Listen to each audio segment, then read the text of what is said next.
Indian हुकूमत और RSS की आइडियोलॉजी बीच में आ गई है, वरना मैच ऑफिशियल्स पाकिस्तान आने को तैयार थे। एक अंपायर इंडियन नेथन ने इस चीज का इंकशाफ किया है कि मैं इंडिया से पाकिस्तान जाना चाहता था, मैं मैच ऑफिशियल्स आईसीसी की तरफ से चैंपियंस ट्रॉफी का हिस्सा बनना चाहता था, मैं पाकिस्तान के अंदर अंपायरिंग करना चाहता था, लेकिन क्या करें, इमरान खान ने ठीक कहा था, हम तो चाहते हैं कि सिविलाइज्ड हमसाए बन के रहें, लेकिन एक आरएसएस की आइडियोलॉजी बीच में आ जाती है। ठीक कहा था खान साहब ने बिल्कुल। यानी कि हमें अमन का दर्ज देने वाले, हमारे बारे में बैठ के बऊ बऊ करने वाले, खुद अपने लोगों से कह रहे हैं कि पाकिस्तान जाने की ख्वाहिश भी ना करना वरना जान से मार देंगे। ये हाल है भाई, ये हाल क्या, ये सच है भाई। आपने सारी जिंदगी यही किया है कि आपने ताकत के नशे में हमें हमेशा नीचा गिराने के लिए अपने लोगों को भी गलत गाइड किया, उन्हें जो नहीं माना उसे डराया धमकाया कि जी अगर आप पाकिस्तान के लिए बोलेंगे या पाकिस्तान जाएंगे तो हम ये कर देंगे, हम वो कर देंगे। आईसीसी की तरफ से कोई इंडियन अंपायर या ऑफिशियल्स पाकिस्तान के लिए सिलेक्ट क्यों नहीं किया गया? आईसीसी को क्या तकलीफ थी? आईसीसी करता ना, लेकिन आईसीसी में भी तो एक वो आरएसएस का बैठा हुआ है ना, छोटा डॉन, क्या नाम है उसका, जय शाह, वो भी तो बैठा हुआ है। तो ये कहानी खुलनी थी, ये कोई छुपी ढकी बात नहीं है कि इंडियन टीम क्यों नहीं आई, ये भी सबको पता है कि उनके पीछे जो कॉन्सेप्ट चलता है ना वो कोई और है। हाँ, ये तो सामने कुछ भी कहते रहते हैं, इनकी कौन सुनता है, लेकिन असल कहानी क्या थी वो यही थी जो मुझे पता था कि एक ना एक दिन निकलेगी और वो निकले। कोई बात नहीं, अगर जान बचानी है आपने तो हम आपसे कोई गिला नहीं करेंगे कि आप पाकिस्तान नहीं आए या पाकिस्तान आए, कोई बात नहीं। अगर आपके मुल्क के हालात इतने बुरे हैं कि आपके पाकिस्तान आने से वो बेचारे मर जाएंगे तो कोई बात नहीं, आप पाकिस्तान ना आए।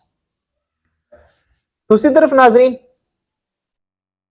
5 मसले एक हल, इमामुल हक, इमामुल हक।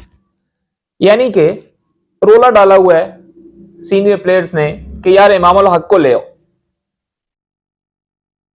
वसीम अकरम, कमरान अकमल, शोएब अख्तर, राशिद लतीफ, माफी चाहता हूं सीनियर कह गया हूं, तनवीर अहमद,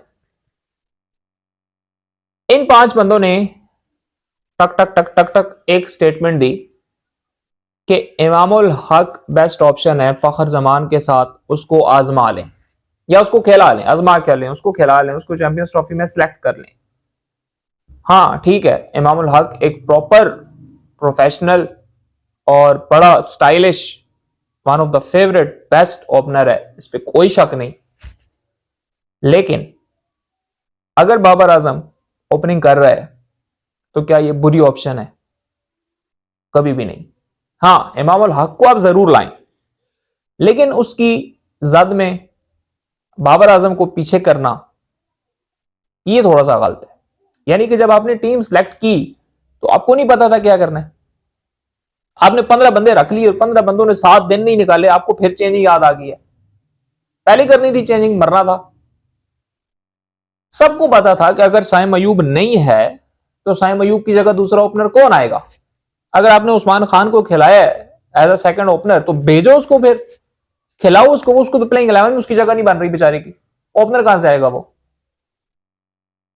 पर अब 5 सीनियर्स का और इसके अलावा भी सोशल मीडिया का बड़ा प्रेशर है इस टाइम पीसीबी के ऊपर, और पीसीबी ने भी हल्का फुल्का कह दिया होंठ में जुबान दबा के कि भाईजान ठीक है करो तब्दीली अगर एक करनी है तो।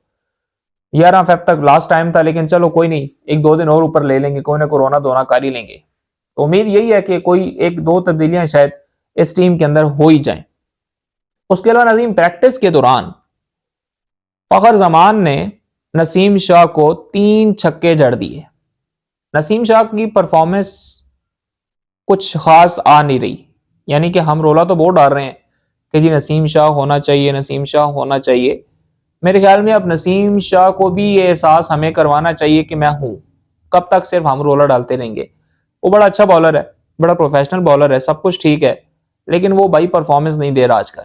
ये बड़ा मसला है। उसकी वो जो इन आउट थी ना, वो जो नचवाता था बॉल को, वो बॉल को उस तरह से नचवा नहीं रहा।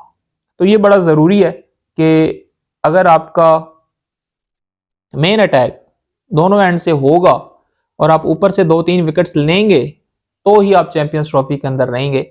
आप ये बात भूल जाएं कि आप अगर पहले 5, 7, 10 ओवर ऐसे निकाल जाते हैं विदाउट विकेट, तो पीछे कुछ होगा इन पिचेस में कि ये आपको कुछ दे सकें, बड़ा मुश्किल है। फिर आपके लिए 350 का तोहफा तैयार पड़ा होगा पीछे, और हम तो वैसे ही 250 प्लस का हिंसा देख के घबरा जाते हैं, हमारी कांपें वैसे ही डांग जाती हैं कि अब ये कौन बनाएगा, ये सारे आज ही बनाने हैं हमने।